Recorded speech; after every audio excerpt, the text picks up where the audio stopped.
अगर मैं आपसे पूछूं कि ये सेब नीचे क्यों गिरा, तो आप कहेंगे ये कैसा सवाल है। जाहिर है, ग्रेविटी यानी गुरुत्वाकर्षण की वजह से। बचपन से हमें यही रटाया गया है। न्यूटन का नियम, हर चीज एक दूसरे को अपनी तरफ खींचती है।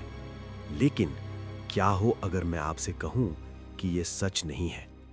क्या हो अगर मैं कहूं कि ग्रेविटी नाम की कोई ताकत या फोर्स है ही नहीं जो आपको नीचे खींच रही है? जी हाँ, आज से 100 साल पहले एक जीनियस ने हमारी पूरी समझ को बदल दिया था। ग्रेविटी खींचती नहीं, बल्कि रास्ते को मोड़ देती है।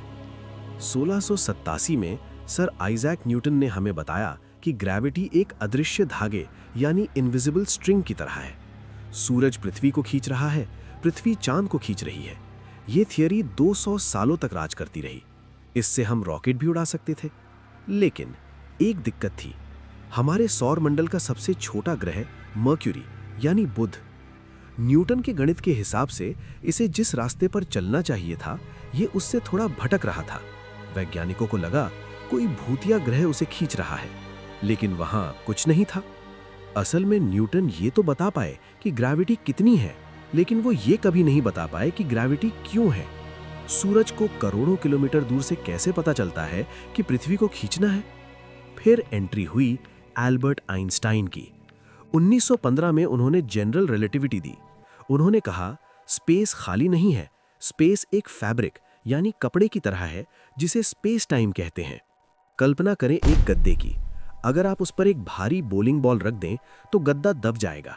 अब अगर आप एक कंचा यानी मार्बल फेंकेंगे तो वो कंचा किसी फोर्स की वजह से बोलिंग बॉल की तरफ नहीं खिंचेगा, बल्कि वो उस ढलान यानी कर्व की वजह से उसकी तरफ जाएगा जो बॉल ने बनाई है।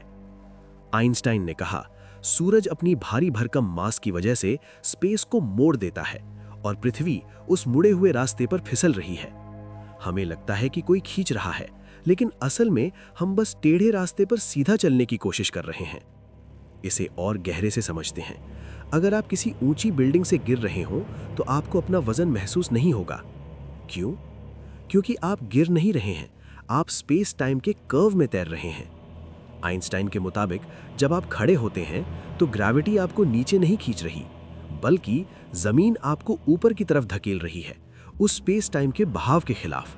इसीलिए आपको अपना वजन महसूस होता है। ग्रेविटी कोई फोर्स नहीं, बल्कि ज्यामिति यानी जियोमेट्री है। तो अगली बार जब कोई सेब गिरे तो याद रखिएगा, सेब को किसी ने खींचा नहीं, बल्कि स्पेस ने उसे रास्ता दिखाया। विज्ञान के ऐसे ही अनसुलझे रहस्यों को आसान भाषा में समझने के लिए ब्रह्मांड ज्ञान को अभी फॉलो करें।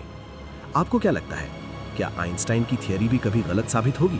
कमेंट में बताएं।